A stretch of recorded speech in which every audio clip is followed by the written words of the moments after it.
السلام علیکم سامعین، چینل عظیم ہستیاں میں ایک بار پھر خوش آمدید۔ حاضر ہے اپنی کتاب حضرت ابو بکر صدیق رضی اللہ تعالیٰ عنہ کے ساتھ، جس کے مصنف ہیں جناب محمد حسین ہیکل صاحب۔ دوستو، پچھلی ویڈیو میں ہم نے پڑھا کہ کس طرح حضرت ابو بکر صدیق رضی اللہ تعالیٰ عنہ نے حضرت خالد بن ولید رضی اللہ تعالیٰ عنہ کو میدان جنگ سے واپس بلایا اور ان کے فعل پر ان کی سرزنش کی۔ آیا انہیں دوبارہ میدان جنگ میں جانے کی اجازت دی گئی یا پھر انہیں معزول کر دیا گیا؟ یہ سب پڑھیں گے ہم آج کی ویڈیو میں، تو چلیے شروع کرتے ہیں۔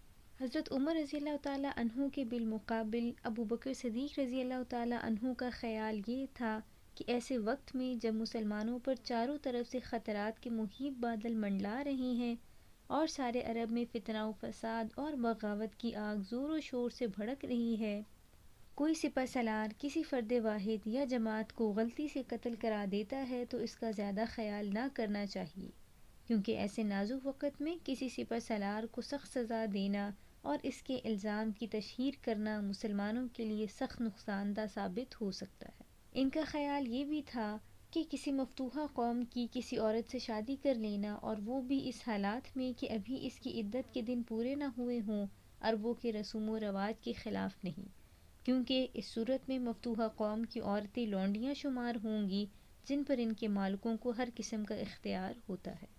ابو بکر صدیق رضی اللہ تعالیٰ عنہ کہتے تھے کہ اس وقت مسلمانوں کو خالد کی تلوار کی بے حد ضرورت تھی، کیونکہ مسلمہ بنی حنیفہ کے 40,000 طاقتور اشخاص کے ساتھ بتا کے قریب یمامہ میں مقیم تھا، اور مسلمانوں کے خلاف اس کی بغاوت نے انتہائی خطرناک صورتحال اختیار کر لی تھی۔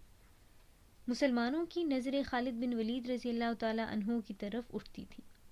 مالک بن نویرہ کے قتل اور اس کی بیوی لیلہ سے نکاح کرنے کے باوجود خالد بن ولید رضی اللہ تعالیٰ عنہ کو معزول نہ کیا جا سکتا تھا، کیونکہ اس صورت میں مسلمہ کو اسلامی فوجوں پر بے پناہ غلبہ حاصل ہو جاتا اور وہ دین اسلام کو شدید مصائب کا سامنا کرنا پڑتا۔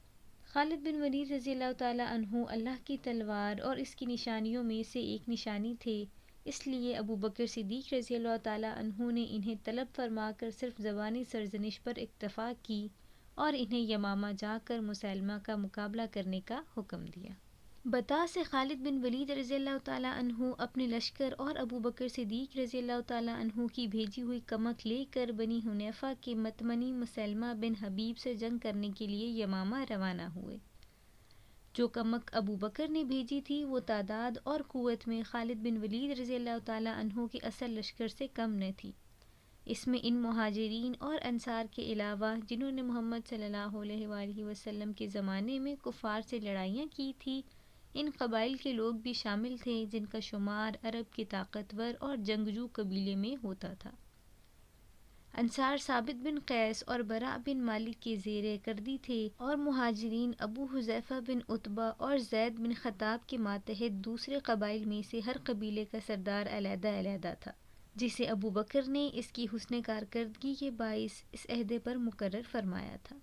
وہ جانتے تھے کہ جنگ کے وقت 40,000 بنو حنیفہ مسلمہ کے پہلو بہ پہلو کھڑے ہوں گے اور مسلمانوں کو نیست و نابود کرنے کی ہر ممکن کوشش کریں گے، اس لیے اس وقت مدینے کی جانب سے بھی بہترین آدمیوں کو جو قیادت اور جنگ کا کامل تجربہ رکھتے ہوں وہاں سے جنگ پر نہ بھیجا گیا تو ان مرتدین کا مقابلہ بے حد دشوار ہو جائے گا۔ ان لوگوں میں جنہیں ابو بکر نے خالد کی امداد کے لیے روانہ کیا تھا، قرآن مجید کے حافظوں اور قاریوں کی بھی بھاری تعداد شامل تھی۔ اسی طرح ایک خاص دستہ ان صحابہ کا تھا جنہوں نے جنگ بدر میں حصہ لیا تھا۔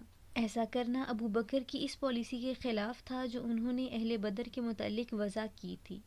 وہ فرمایا کرتے تھے کہ میں جنگجوؤں میں اہل بدر کو استعمال نہ کروں گا یہاں تک کہ وہ اپنے نیک اعمال کے ساتھ اللہ کے دربار میں حاضر ہو جائیں گے، لیکن اس موقع پر نازک صورتحال کے پیش نظر انہوں نے اپنی پالیسی تبدیل کرتے ہوئے اہل بدر اور دوسرے صحابہ کو جنہوں نے محمد صلی اللہ علیہ وآلہ وسلم کے زمانے کی جنگوں میں حصہ لیا تھا خالد کی مدد کے لیے روانہ فرمایا، کیونکہ یمامہ میں مسلمہ کو خوب فروغ ہو چلا تھا اور وہ آسانی سے زیر ہونے والا نہ تھا۔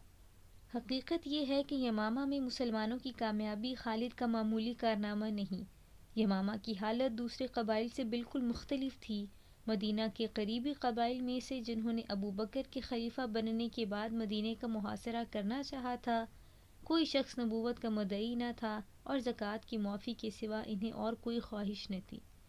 مزید برآں عدی بن حاتم اپنے قبیلے کو طلیحہ اسدی کی امداد سے باز رکھنے میں کامیاب ہو گئے تھے، جس سے اس لشکر میں ابتری پھیل گئی اور وہ جم کر مسلمانوں کا مقابلہ نہ کر سکا۔ اس کے لشکر کے مفرور زمل کے پاس جا کر اکٹھے ہوئے، لیکن ایک ہزیمت خوردہ فوج سے مقابلے کی توقع عبث تھی، اس لیے زمل کو بھی شکست دوچار ہونا پڑا۔ رہ گئے بنو تمیم تو ان میں خود تفرقہ پڑا ہوا تھا، مسلمانوں سے کیا مقابلہ کر سکتے تھے۔ سجح کے عزم اور ہمت کو مالک بن نویرہ نے متزلزل کر دیا اور اس نے مدینے پر چڑھائی کرنے کا ارادہ ہی ترک کر دیا تھا۔ مالک بن نویرہ مسلمانوں سے اس قدر خوف زدہ تھا کہ وہ خالد کے مقابلے میں آنے کی جرأت ہی نہ کر سکا۔ ان لوگوں کے بالمقابل مسیلمہ اور یمامہ میں ان کے پیرووں کو اصلاً اس بات ہی سے انکار تھا کہ محمد صلی اللہ علیہ وآلہ وسلم رسول بنا کر بھیجے گئے تھے۔ وہ سمجھتے تھے کہ قریش کی طرح نبوت و رسالت پر ان کا بھی حق ہے، انہیں بھی عرب میں وہی درجہ حاصل ہے جو قریش کو ہے۔ ان کا لشکر قریش کے لشکر سے کئی گنا بڑا ہے۔ اس کے علاوہ ان میں کامل اتحاد پایا جاتا ہے، آپس کی مخالفت اور شکر و رنجی بالکل مفقود ہے، عقیدے اور قبیلے کا اختلاف ان میں بالکل نہیں۔ ان وجود کی بنیاد پر وہ اپنے آپ کو بہت طاقتور سمجھتے تھے اور انہیں یقین تھا کہ وہ ابو بکر کی فوجوں سے بڑی کامیاب ٹکر لے سکتے ہیں۔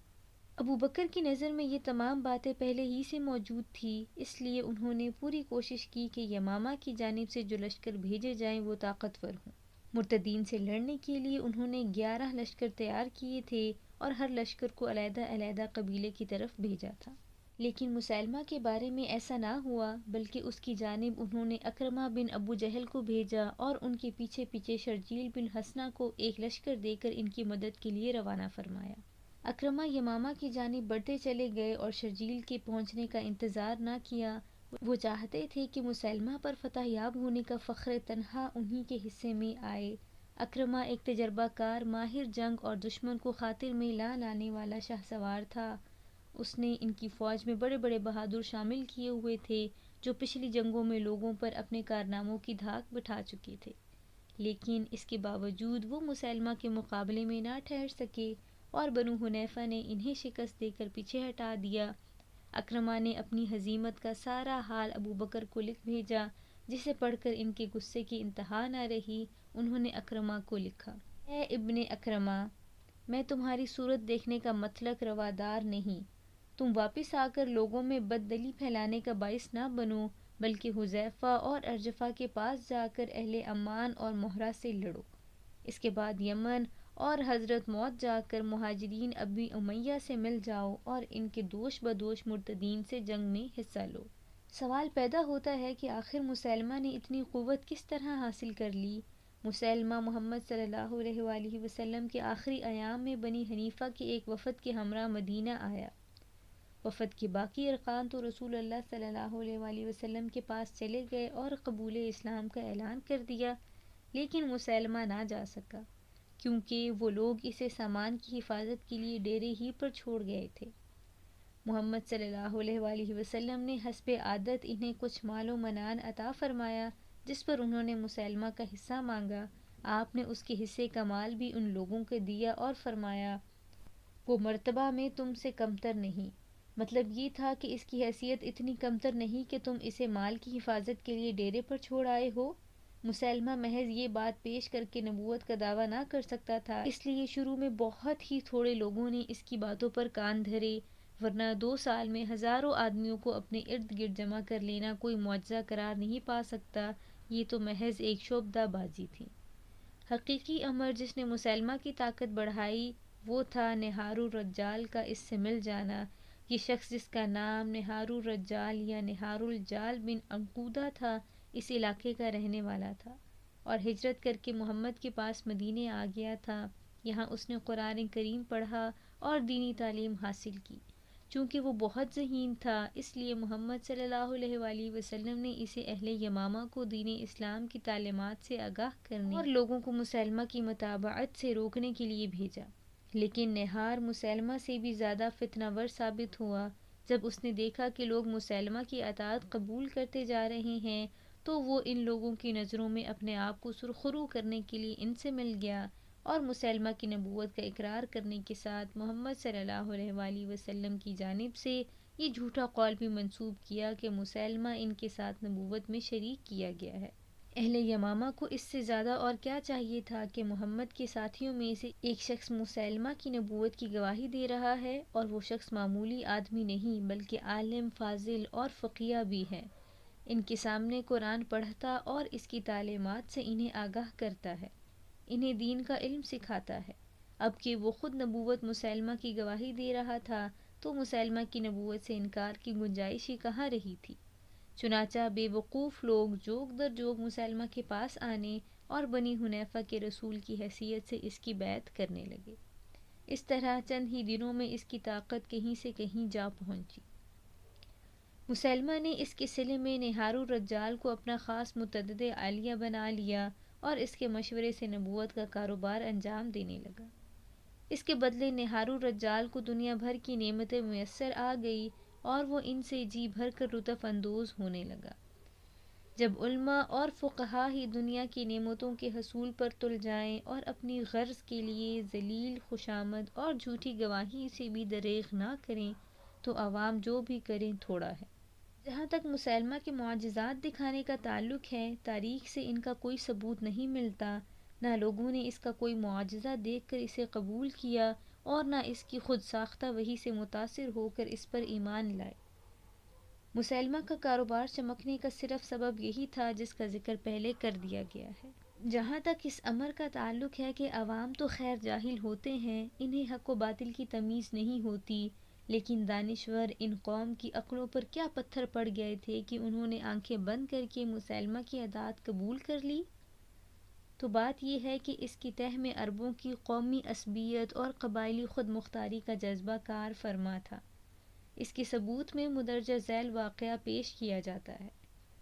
مورخین ذکر کرتے ہیں کہ طلیحہ نمری یمامہ آیا اور لوگوں سے پوچھا، مسیلمہ کہاں ہے؟ لوگوں نے کہا، تم اس کا نام اس قدر بے ادبی سے لیتے ہو حالانکہ وہ اللہ کا رسول ہے۔ اس نے کہا، میں تو اس وقت تک اسے رسول ماننے کے لیے تیار نہیں جب تک اس سے مل نہ لوں، تم مجھے اس کے پاس لے چلو۔ مسیلمہ کے پاس پہنچ کر طلیحہ نے اس سے پوچھا، تمہارے پاس کون آتا ہے؟ رحمان، مسیلمہ نے جواب دیا، روشنی میں یا اندھیرے میں؟ اندھیرے میں۔ اس پر طلیحہ بولا، میں گواہی دیتا ہوں کہ تم کذاب ہو اور محمد صلی اللہ علیہ وآلہ وسلم سچے ہیں، لیکن اپنا کذاب ہمیں دوسروں کے سچے سے زیادہ محبوب ہے۔ چنانچہ اس نے مسیلمہ کی اطاعت قبول کر لی اور اس کے ہمراہ لڑتا ہوا مارا گیا۔ مسیلمہ کی قوت و طاقت بڑھ جانے اور اس کے مقابلے میں اکرمہ کے شکست کھانے کے باعث ابو بکر کے لیے ضروری ہو گیا کہ وہ خالد بن ولید کو اس کی سرکوبی کے لیے روانہ کریں۔ چنانچہ انہوں نے شرجیل بن حسنہ کو لکھا کہ وہ جہاں ہیں وہیں رہے جب تک خالد ان کے پاس نہ پہنچ جائیں۔ مسیلمہ سے فراغت حاصل کرنے کے بعد وہ شرجیل عمرو بن عاص کے پاس چلے جائیں اور شمالی حصے میں قزح کے خلاف جنگ میں ان کی مدد کریں۔